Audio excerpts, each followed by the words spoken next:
नमस्कार, जोहार। मेरा नाम चितरंजन कुमार है और आप देख रहे हैं द भारत मित्र। आज एक नई इनसाइड स्टोरी है आपको सामने हम रख रहे हैं। देखिए, आज कांग्रेस की हम बात करते हैं क्योंकि कांग्रेस की बात आज हम इसलिए कर रहे हैं क्योंकि आज कांग्रेस का स्थापना दिवस है। आज ही के दिन कांग्रेस की स्थापना की गई थी सन 1940 में, माफ कीजिएगा, सन 1885 में जो है 28 दिसंबर के दिन जो है इसकी स्थापना की गई थी। तो देखिए, 28 दिसंबर 1885 को कांग्रेस की स्थापना हुई थी। एलन ह्यूम ने जो है इस कांग्रेस की स्थापना की थी। और देखिए, कांग्रेस का एक लंबा इतिहास रहा है। भारत की आजादी से पहले का इतिहास रहा है, आजादी के बाद का इतिहास रहा, क्योंकि देश जब आजाद मिला तो कांग्रेस को कोई ढांचा नहीं मिला था। एक नया बच्चा मिला था जिसे बड़ा करने, सजने, संवारने और उसे काबिल बनाने की जिम्मेवारी कांग्रेस को मिली थी। और भारत के राजनीतिक इतिहास में सबसे लंबे समय तक अगर किसी ने राज किया, अगर किसी को अगुवाई करने का मौका दिया देश की जनता ने, तो कांग्रेस पार्टी है। लगभग 60 वर्षों तक कांग्रेस ने देश में शासन रहा कांग्रेस का। लेकिन ऐसा क्या हुआ कि 60 वर्षों का कांग्रेस, जिसका 60 वर्षों का लंबा शासन रहा हो देश में, वो इन दिनों आखिरी सांस गिन रहा हो। इन दिनों वो जो है ट्रिपल डिजिट जिसे कहा जाता है, वो आंकड़ा छूने में इसे गठबंधन का सहयोग लेना पड़ता हो। किसी भी राज्य में वो अपने बूते वो सरकार बनाने में विफल हो जाता है। हर विधानसभा चुनाव में उसे मुंह के खाने पड़ती है। लोकसभा के चुनाव में वो बेहतर परिणाम नहीं कर पा रहा। इसके पीछे कई सारी वजह हैं। और एक तरफ बीजेपी है। बीजेपी जनसंघ, जो पहले जनसंघ था, बाद में वो बीजेपी बना। 1980 में भारतीय जनता पार्टी का गठन हुआ। तो क्या अंतर है इन दोनों में कि बीजेपी इन दिनों इतने आगे कांग्रेस से बढ़ गई है? इसकी कई सारी वजह हैं। उन वजहों को आज हम बताने की कोशिश करेंगे कि कांग्रेस आखिर कैसे पिछड़ती चली जा रही है और बीजेपी क्यों इतना आगे है। देखिए, बीजेपी का जो गठन है वो 2 दशक में ही 3 पीढ़ी को पार कर लिया। 3 पीढ़ी कैसे? क्योंकि भारतीय जनता पार्टी का जब गठन हुआ उस वक्त वाजपेयी और अडवाणी की जोड़ी चल रही थी। उसके बाद राजनाथ सिंह, नितिन गडकरी, अमित शाह, नरेंद्र मोदी की एक टीम आई। उसके बाद तीसरी पीढ़ी वो बीजेपी तैयार करने में जुट गई। वो नितिन नवीन की पीढ़ी है, वो तीसरी पीढ़ी, यानी 2 दशक में 3 पीढ़ी वो बनाने जा रही है। लेकिन कांग्रेस राहुल गांधी और गांधी परिवारों के इर्द गिर्द की ही राजनीति में उलझी हुई रही। सोनिया गांधी कांग्रेस के राष्ट्रीय अध्यक्ष रहे। बीच में फिर राहुल गांधी को जो है वो बनाया गया। राहुल गांधी 2017 दिसंबर में उनको कमान सौंपी गई पार्टी की। फिर पार्टी की कमान वो छोड़कर फिर सोनिया गांधी को पार्टी की कमान सौंपी गई। वर्तमान में कांग्रेस के राष्ट्रीय अध्यक्ष मल्लिकार्जुन खड़गे हैं। तो देखिए, पार्टी में ऐसा नहीं है कि कांग्रेस पार्टी में युवाओं की कमी है। सचिन पायलट है, इमरान प्रतापगढ़ी हैं, बीवी श्रीनिवास हैं जो यूथ कांग्रेस के प्रेसिडेंट थे। तो देखिए, गौरव गोगोई हैं जो हाल के दिनों में आपने सदन में देखा होगा कि किस तरीके से विपक्ष की आवाज वो बने, किस तरीके से सत्ता पक्ष वालों को उन्होंने घेरने की कोशिश की थी। वो सारे वीडियोज सदन की वीडियोज में वो काफी हमलावर सत्ता पक्ष पर रहते हैं। तो ऐसा नहीं कि कांग्रेस पार्टी में नेताओं की कमी है या फिर उन आइडियोलॉजी की कमी है। देखिए, कांग्रेस पार्टी की ऐसी आइडियोलॉजी रही जिसमें ना सिर्फ हिंदू या सिर्फ मुस्लिम, क्रिश्चियन, बल्कि सारे समुदायों का भरोसा कांग्रेस पार्टी में रहा। तब तो 60 वर्षों का शासन वो कर पाया। तब तो 60 वर्षों तक वो भारतीय राजनीति में मानो उसका धौंस रहा हो, मानो उसका पूरा वर्चस्व रहा। तो देखिए, इस वर्चस्व को वो खोता चला गया। वर्तमान में जो है इतने उम्रदराज राष्ट्रीय अध्यक्ष मल्लिकार्जुन खड़गे हैं। उसके बाद भी अगर विकिपीडिया में अगर आप सर्च करते हैं तो नेता के रूप में राहुल गांधी का ही नाम आएगा, क्योंकि हमेशा कांग्रेस की राजनीति गांधी परिवार के ही इर्द गिर्द घूमती हुई रही। लेकिन भारतीय जनता पार्टी वक्त के साथ, समय के साथ अपने बदलाव उसमें आते गए। और जब भी जिस भी नेता को उसकी कमान मिली वो अपने पोर्टफोलियो के नेता को आगे बढ़ाते गए और नई पीढ़ी को भी वो बढ़ाते गए। देखिए, दोनों के पास थिंक टैंक की भी कमी नहीं है।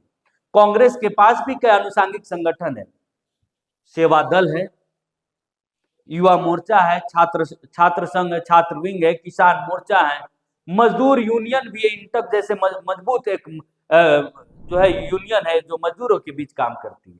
भारतीय जनता पार्टी के पास भी थिंक टैंक की कमी नहीं है। सेवा दल जो है वो नीचे आता गया, वही संघ जो बीजेपी का थिंक टैंक माना जाता वो उसका ग्राफ बढ़ता चला गया। बीजेपी के पास भी एबीवीपी जैसे छात्र विंग है। तो देखिए दोनों के पास छात्र विंग है, लेकिन कांग्रेस जो है वो सिर्फ मेन पॉलिटिक्स, मेन स्ट्रीम की पॉलिटिक्स में उलझी रही है, और जहां से उनके नेता आते हैं, जहां से पार्टी का ग्रास रूट मजबूत होता है, वो कमजोर होता गया। चाहे वो किसान विंग की बात कर ले, छात्र विंग की बात कर ले, एनएसयूआई, युवा कांग्रेस की बात कर ले, ये सारे जो विंग है वो कमजोर होते गए। लेकिन बीजेपी के जो विंग है, जो सहयोगी विंग है, वो मजबूत होते गए। इसीलिए बीजेपी इन दिनों मजबूत है और कांग्रेस कमजोर होती जा रही है।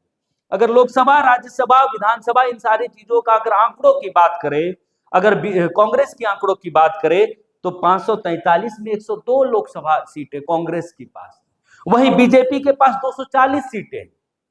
विधान अगर राज्यसभा की हम बात कर ले तो 29 राज्यसभा जो है कांग्रेस के कोटे में है, वही 103 बीजेपी के पास है। यानी कि राज्यों का शासन भी बीजेपी के पास ज्यादा राज्यों में है।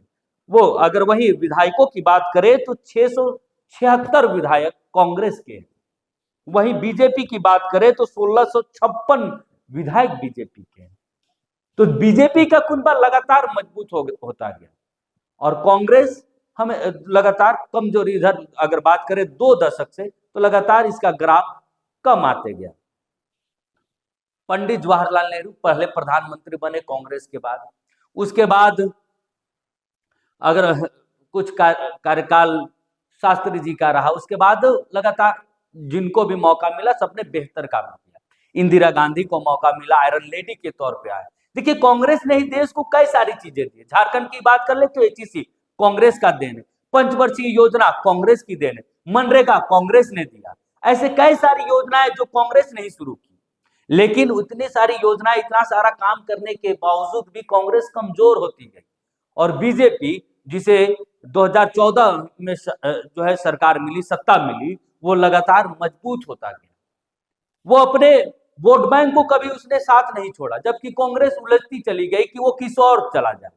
राहुल गांधी का जब एरा आया तो उन्होंने एक अलग राजनीति देश में लाई, उसमें वो फेल हो गए। फिर एक नया राजनीति है, क्योंकि राजीव गांधी ने की ही देन थी कि 18 वर्ष के युवा भी वोटों का अधिकार राजीव गांधी ने ही दिया। फिर भी युवा जो है कांग्रेस के साथ ना जाकर बीजेपी के साथ चल जा रहे इन दिनों। तो देखिए कई सारी वजह है जिसके कारण कांग्रेस जो है 140 वर्ष की राजनीति जो इसका सफर रहा हो, वो इतना कमजोर इन दिनों भारत की राजनीति में, भारत की सियासत में कमजोर होता नजर आ रहा है। वहीं जो 2 दशक की राजनीति में आया हो, जिसका राजनीति में 2 दशक का सफर रहा हो भारतीय जनता पार्टी, वो इन दिनों इतना मजबूत हो।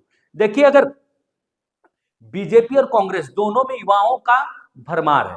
हमने सचिन पायलट का नाम बताया, इमरान प्रतापगढ़ी का बताया, वीवी श्रीनिवासन का नाम बताया। ऐसे कई नाम है कांग्रेस में जो युवा है, जो भरोसेमंद चेहरे हैं, लेकिन पार्टी इसका सही से इस्तेमाल, उपयोग संगठन हित में वो नहीं कर पा रही। यही कारण है कि आपने देखा कि पिछले बार जो है कांग्रेस के सबसे, खासकर राहुल गांधी के सबसे भरोसेमंद, और एक समय तो कहा जाता था राहुल गांधी, सचिन पायलट और सिंधिया, इन तीनों की तिगड़ी बोलती थी कांग्रेस में। लेकिन सिंधिया जो है बीजेपी का दामन में था।